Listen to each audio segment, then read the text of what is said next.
দুর্নীতিতে সম্পৃক্ততার অভিযোগে বাংলাদেশের সাবেক সেনাপ্রধান জেনারেল আজিজ আহমদের উপর নিষেধাজ্ঞা দিয়েছে যুক্তরাষ্ট্র। তবে যে অভিযোগে নিষেধাজ্ঞা দেওয়া হয়েছে তা সত্য নয় বলে দাবি করেছেন সাবেক এই সেনাপ্রধান।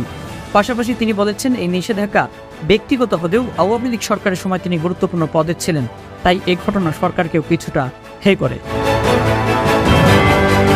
দ্বিতীয় ধাপে 156 উপজেলা পরিষদের নির্বাচনে 30% বেশি ভোট পড়ে থাকতে পারে বলে জানিয়েছেন প্রধান নির্বাচন কমিশনার কাজী হাবিবুল আওয়াল। তিনি বলেন, ভোট পড়ার সুনির্দিষ্ট হার আজ বুধবার পাওয়া যাবে। যেখানে ভোট কারচুপির চেষ্টা হয়েছে সেখানে হস্তক্ষেপ করা হয়েছে। মোট 25 জনকে গ্রেপ্তার করা হয়েছে, 10 জনকেই তাৎক্ষণিক কারাদণ্ড দেওয়া হয়েছে বলে জানিয়েছেন। ময়মনসিংহের ত্রিশাল উপজেলার কাকচা গ্রামে একটি ঝোপের মধ্যে মাটিতে পুঁতে রাখা মানুষের একটি হাড় দেখতে পান এলাকাবাসী। লাশ মাটি চাপা দেওয়া হয়েছে এমন সন্দেহে তারা থানায় খবর দেন।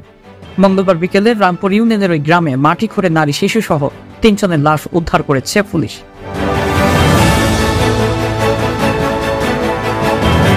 ইরানের প্রেসিডেন্ট ইব্রাহিম রাইসিকে বহনকারী হেলিকপ্টার বিধ্বস্ত হওয়ার পর চিরশত্রু যুক্তরাষ্ট্রের কাছে সহায়তা চেয়েছিল তেহরান।